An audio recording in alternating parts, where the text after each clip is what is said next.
Bah, c'est sa dernière chance, en vrai. Hein. Les LR vont censurer. Et alors? Ils sont pas tant que ça, les LR. Regardez, vous mettez le RN, qui censure.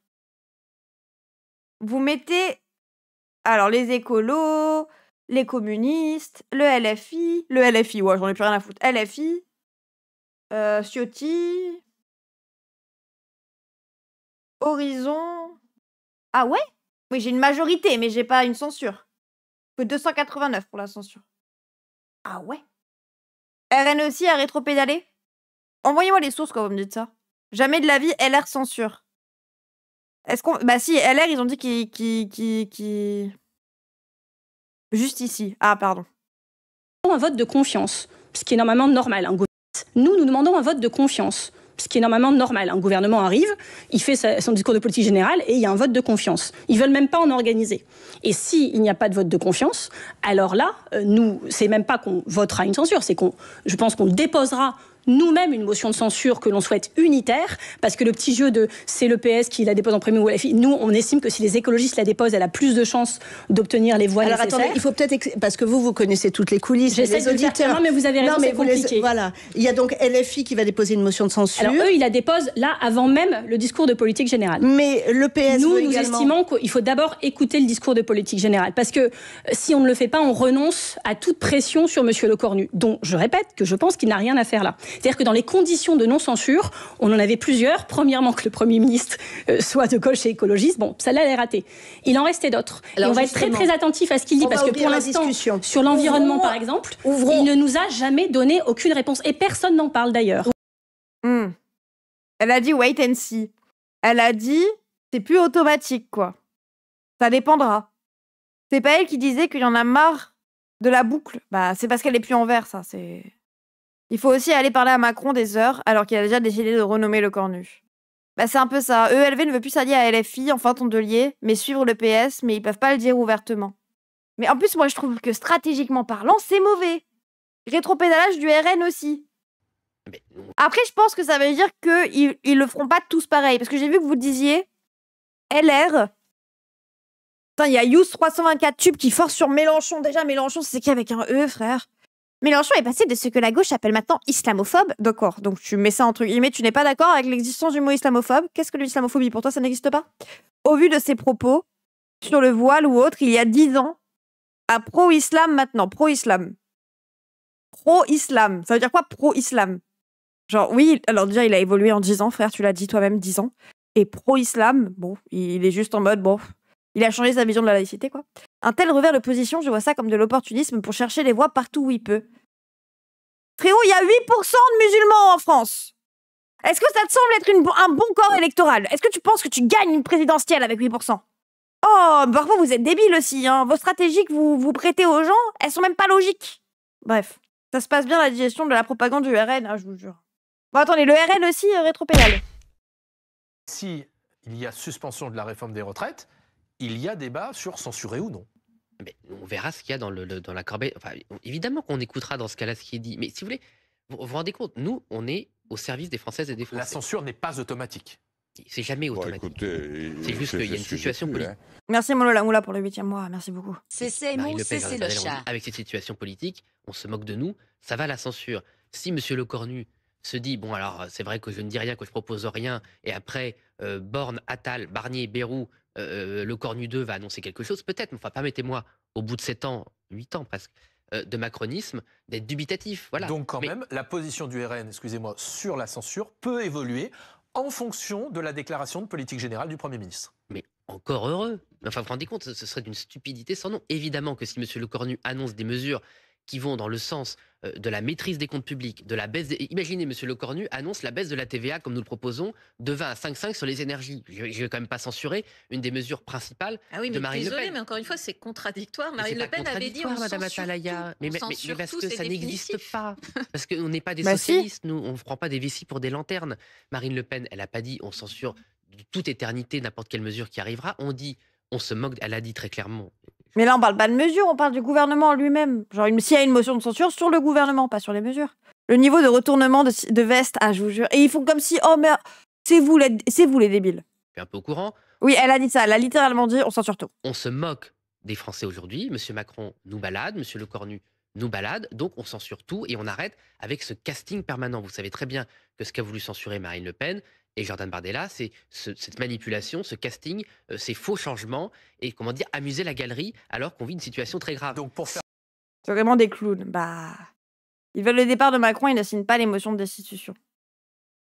Oui, parce qu'ils veulent le retour de Macron de lui-même. En fait, il y a que LFI qui est en mode, pour nous, on satisfait de ce qu'on a. On préférerait ça, mais si jamais il faut le destituer, bon, on va le faire, tu vois. Mais bon, beaucoup de blabla pour un État sans souveraineté. Putain, tu sais pas c'est quoi un État sans aucune souveraineté, par contre, hein. Genre, je vais pas défendre la France en disant qu'on a une souveraineté parfaite, hein. Bien évidemment que l'Europe en soi est un problème par le cadre qu'elle fixe. Mais pas de souveraineté, frérot. Ça, au bout d'un moment, ça c'est dans votre tête aussi, hein. Allez vivre dans des pays qui souffrent de l'impérialisme et qui se font extorquer toute leur richesse par le Nord. Et vous verrez ce que c'est un pays sans souveraineté. Faut arrêter de faire ouin-ouin parfois. J'ai fait ce que j'ai pu, hein. Merci Gaspard Simon pour le 3e mois. Tout de suite les grands mots. Ben non, c'est pas des grands mots. Mais c'est en mode, tu penses que la souveraineté du peuple, tout ça. Maintenant, il parle d'un État sans souveraineté. Là, c'est un mec UPR, Salsalbil. T'es en train de défendre un mec qui parle de Frexit. Que moi, je suis pas contre le Frexit en soi. Mais il va falloir réussir à l'articuler et que ce soit pas juste en passant par Asselineau. Parce que le saviez-vous, Asselineau est un gros raciste. Députés, majoritairement pour retourner au gouvernement. Cette situation de fracture nous oblige à aller dans le sens de la responsabilité, dans le sens d'une participation exigeante, mais nous devons aussi être capables de faire des concessions fortes, et au premier rang desquelles, très certainement, malheureusement, une suspension, un décalage de la réforme des retraites. Et même dans le camp présidentiel, le doute plane chez les troupes d'Édouard Philippe. Juste un petit message pour dire de penser à t'abonner, de penser à nous rejoindre sur Twitch si jamais, et surtout, si t'as les moyens, et si tu peux soutenir mon travail, directement faire un don sur PayPal. Merci YouTube. Qui refuse de trancher pour le moment. Ça dépend évidemment du socle programmatique qui sera proposé par M. Lecornu, donc il conviendra d'adapter nos positions en fonction de ce qui sera dit. Sauf que le temps presse, un conseil des ministres doit se réunir lundi au plus tard pour présenter le budget et qu'il puisse être adopté avant le 31 décembre. Et ce matin, cette reconduction est... Avant le 31 décembre. Théma, le budget violent qui arrive. Bah en fait, c'est ça le problème, c'est que tant que le PS reste uniquement fixé sur le... Alors, c'est quoi les deux choses que demande le PS? C'est la taxe Zuckman et la suspension de la réforme des retraites, donc même pas l'abrogation, l'annulation, appelez ça comme vous voulez, c'est la suspension. J'ai vu notamment que la suspension de la réforme des retraites ne se ferait peut-être pas à 62 ans et 9 mois comme elle est actuellement, mais qu'on ferait directement 63 ans. Et ensuite, on bouge plus. Mais ça veut dire que, quand même, on fait les 3 mois avant. Donc, on va pas aller jusqu'à 63 ans. C'est direct, dès maintenant, on passe de 62,9 à 63. Donc, il y a des gens qui devaient partir dans 1 mois qui, au final, vont en attendre 3. Et ensuite, suspension, mais t'accélères la réforme. C'est ça. Ensuite, on votera en 2026. On la suspend jusqu'en 2026, c'est ça. Donc, c'est en gros, on accélère. On va jusqu'à 2026 en termes de réforme. Donc, pendant 3 mois, là, vous avez la réforme comme si on était en 2026. Et en 2026, on revotera pour savoir si on continue ou pas. Donc, on se fait baiser. Mais du coup, il parle pas des autres trucs. Il parle pas... D'après Bompard, si c'est 63 ans, ça change plus rien pour les gens. Je suis assez d'accord. Mais est-ce que tu vas réagir aux larmes de ton ce matin sur France Inter? Contesta, j'ai compris que tu insistais là-dessus. J'ai fait ce que j'ai pu, hein. J'ai compris. Déjà, envoie des liens, parce que j'en ai un peu marre. Mais merci, Bebzin. Merci beaucoup, Bebzin. Faites des piles à la bonne année. Ouais, déjà. Mais c'est surtout, du coup, il parle pas de tous les autres trucs. Votez RN 2027. Non, merci, Andrew. Ok, je gère. Oui, tu gères. Mais tu me spammes la même question en boucle, je sais même pas de quoi tu parles, donc je peux pas te dire. Salut, Kibo. Le non-recours au 49.3. Oui, non, mais même ça, c'est pas dans le budget. Moi, au niveau du budget, ce qui se passe, c'est qu'il y a un problème, pas que au niveau de la réforme des retraites, du 49.3 ou passage au 49.3, et c'était quoi le dernier? Réforme des retraites, 49.3, et la taxe Zuckman. Et sauf que du coup, ils oublient de parler de la suppression de la convention, de la suppression de la... Putain, j'ai aucun mot, ça m'énerve. De la rupture conventionnelle et du droit au chômage après une rupture conventionnelle entre un employé et un employeur, etc., etc. C'est quoi ton mouvement que tu veux transmettre sur ton streaming? Pourquoi la phrase est aussi bizarre? C'est quoi ton nouveau mouvement que tu veux transmettre sur ton streaming? Je n'ai même pas compris la question. L'extrême gauche veut dire la chute de la France, des frontières et de l'État. Bah, aie peur, Andrew, écoute. Il y a l'année blanche et les coupes dans le service aussi. Oui, mais il y a même beaucoup de choses. Il y a les suppressions d'ALD, il y a le non-renouvellement de la hache qui n'est plus indexée. Pas que la hache, du coup, une année blanche, c'est tout le monde qui n'est plus indexé, le SMIC qui n'est plus indexé, etc., etc. Donc bon, il y a aussi les déremboursements de Médoc à ne pas oublier. Bah oui, bah c'est le modem. Non, je suis pas le modem, moi. Mais c'est bien, non? Donc bon. C'est évidemment à la une de tous vos journaux de la... C'est ça le problème avec le PS qui se focus là-dessus. C'est en mode, ok, s'il lâche les 3 trucs que vous demandez, on fait quoi du coup? C'est-à-dire que tout le reste, vous le laissez passer? Ça vous dérange pas un budget où les pauvres, les handicapés, tout le monde va... Réduction de l'APL, etc., etc. Ça passe. Ok, bon. Presse quotidienne régionale, Le Cornu 2, un jour sans fin, Macron sans tête. Qu'en pensent les électeurs? Quelle est votre priorité? Un budget ou la dissolution? Jacques Boivin et Eric Schings vous ont posé la question dans les rues de Strasbourg. Écoutez.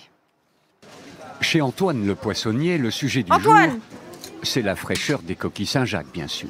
Mais en France, Attendez, mais c'est quoi? D'accord. aujourd'hui, la situation politique fait parler plus que jamais.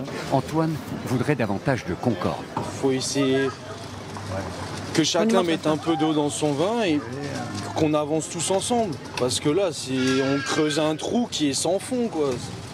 On n'y arrivera jamais. Fin. Et autrefois, à l'école, on prenait une gifle. Bonne journée. Eh ben oui. C'est quoi? On doit taper Macron après Bazé, mais... Une gifle. C'est un peu ainsi que certains d'entre nous ont vécu ce nouvel épisode. Les électeurs semblent ne plus avoir de boussole. On a l'impression qu'on est dans une impasse et que notre président ne sait plus quoi faire.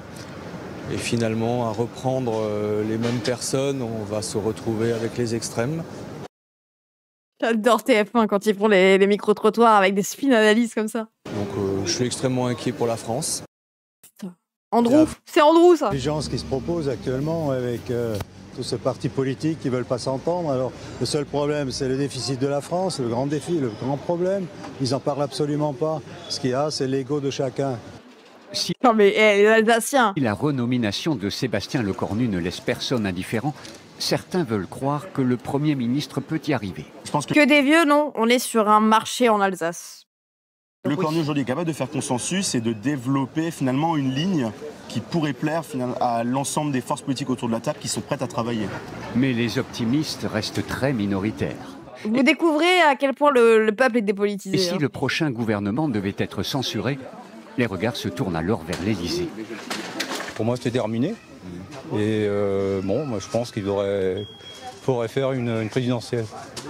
Il faudrait songer sérieusement. Quoi. Et donc, s'il devait choisir de démissionner, le président de la République, il faudrait attendre que le budget soit voté, attendre quelques mois, au moins 6 mois, pour que les différents partis puissent donner un programme sur lequel on puisse un petit peu se baser. Ok, mais ils en ont déjà un programme normalement. Oui, ok. Après, j'aime bien moi cette proposition. Je sais plus. Elle a écouté Édouard Philippe. Elle a un peu écouté Édouard Philippe. Mais je sais plus qui a dit. Bah non. Bah, moi, j'aime bien l'idée de Macron, il annonce aujourd'hui qu'il démissionne et on prévoit une présidentielle, mais genre dans 6 mois.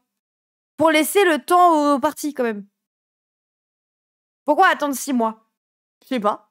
Mais pour laisser le temps... En fait, moi, je suis pas forcément pour... En fait, même en termes de force militante, est-ce que LFI eux-mêmes pourraient faire ça, en fait? Ils avaient qu'à bosser avant. Les gens, c'est vous qui allez aller tracter? Parce que moi, non, hein. Mais je sais que je connais beaucoup quand même de gens qui sont dans des GA, etc., qui me disent qu'ils sont totalement crevés, qu'ils n'ont pas le temps, en fait. 6 mois avec Gérard Larcher en chef de l'État, non, il annonce qu'il démissionnera. C'est pas possible par la Constitution, si Macron démissionne, il y a une durée max pour organiser les élections. Oui, c'est pour ça. Il annonce qu'il démissionnera dans 6 mois. Je sais pas, je sais plus qui a dit ça, mais j'aime bien l'idée. La liste des courses est décidément particulière ce matin. Une grosse part d'incertitude, ouais, un peu de lassitude, un soupçon d'abattement, un zeste d'optimisme. Drôle de recette. Au Premier ministre désormais de se mettre au fourneau. Ok, bon bah le cornu au fourneau. Rappelez-vous qu'on court après un électorat par nature très éloigné des enjeux de politique institutionnelle. Oui, c'est ça en fait. Non, parce que dès l'annonce, ça prend effet. Je suis sûre qu'il y a moyen de douiller et que Macron démissionne pas, mais qu'il promet qu'il va démissionner, et voilà, quoi. Les gens croient que si Macron prononce le mot de démission, oui, c'est ça, ça enclenche direct le compte à rebours, mais c'est pas comme ça, voilà. S'il dit qu'il démissionnera, pas qu'il démissionne, bah, il annonce ça et reviendra dessus, Macron, quoi. Bah, après, on part du principe qu'il le fait. Effectivement, dans tous les cas, ça n'arrivera pas, donc... Oui, j'ai mal en dos. Attendre 6 mois, c'est vraiment pas une bonne idée. Je sais pas, en même temps, on vise des gens qui sont pas politisés. On vise des gens qui sont loin des intérêts. Il a dit qu'il démissionnerait. Non, guillotine, on imagine ce qui pourrait se passer. Il peut promettre de démissionner, puis après démissionner. Bah déjà, il fera aucun des deux, hein, mais imaginons. Et pourquoi pas? Bah je sais pas. Tu peux prendre des textes avec des dates d'application ultérieures. Ça nous prend du temps, c'est pour ça que le surnom de JLM, c'est la tortue. Bah oui, c'est ça, les gens. Politique et économique est une valeur de gauche. Merci, Chapitre, pour le sub offert à Monsieur Stick. Pitié, les prolos de droite, laissez-nous augmenter votre SMIC avec LFI et vous verrez déjà le truc différemment et on pourra aider. C'est un peu la strat, hein. C'est en mode 5 ans où on leur force à subir la justice sociale et à se rendre compte qu'ils ont des droits en plus. Et là, bon, il y a besoin de temps pour débattre.